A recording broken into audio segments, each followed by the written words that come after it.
I'm back, and yesterday I talked about in the video how because we're in a different working environment now, our decision making is going to be worse.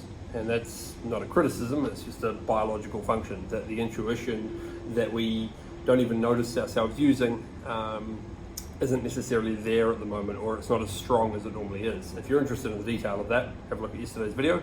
Otherwise I'll move on to today's, where we're looking at the first way you can actually attempt to combat that and come out of this with better strategic or better grounded decisions than just off-the-cuff replacement decisions.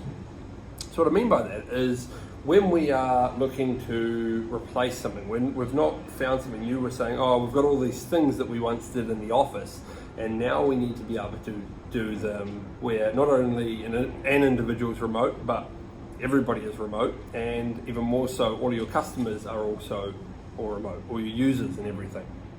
So if we look at a simple example, like let's say you have a monthly update meeting with say some of your development partners or beta clients. You might have a new module you're working on or something, and you meet with them once a month to get all of that user feedback in a central place.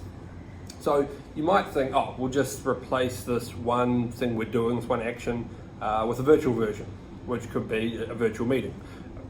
Seems simple, seems logical, seems to make sense, but that's because we're not considering what the purpose of the client update meeting was in the first place.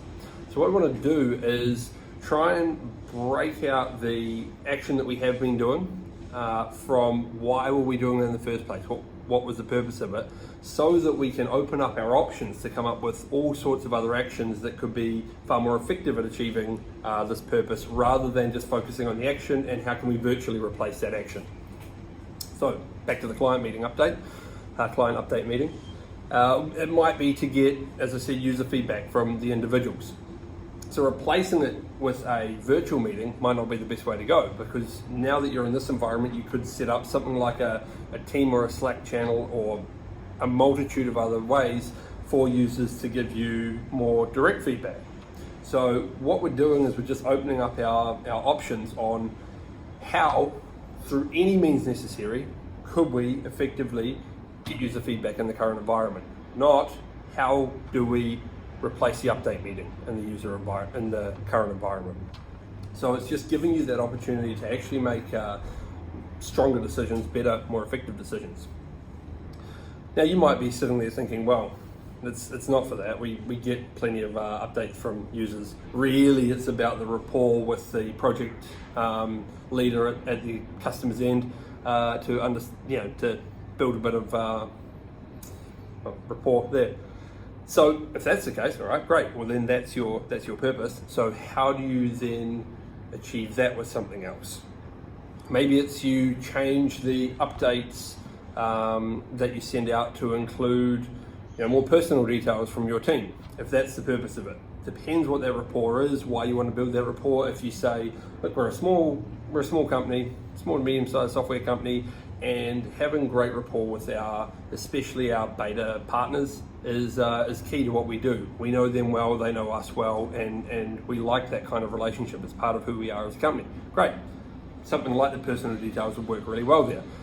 It might not be that. It might be, look, we just want to keep in touch in a social sense, so that things don't get too stale or corporate-y with any of these customers.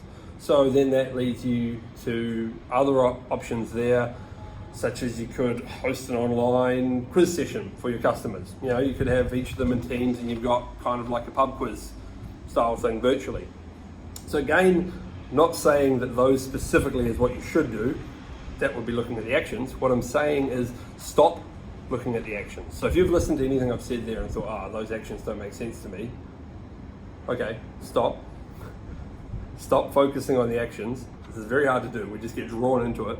And instead, for anything you're trying to decide what to do now or how to replace something, look instead for the goal that you're going for, the effect you wanted from the thing you were doing in the first place before. Isolate that and look at, okay, in this environment, in a virtual environment, everybody's remote. How can we achieve this now? Not how do we replace that action with another action we can do remotely.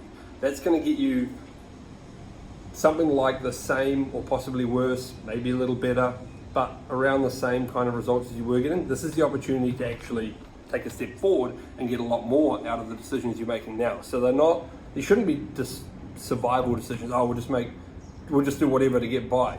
Why not try and set yourself up with a better, more robust company with better, more robust decisions? So focus on the purpose of these things you were doing in the physical world where we could actually meet with each other, and coming up with ideas to meet those.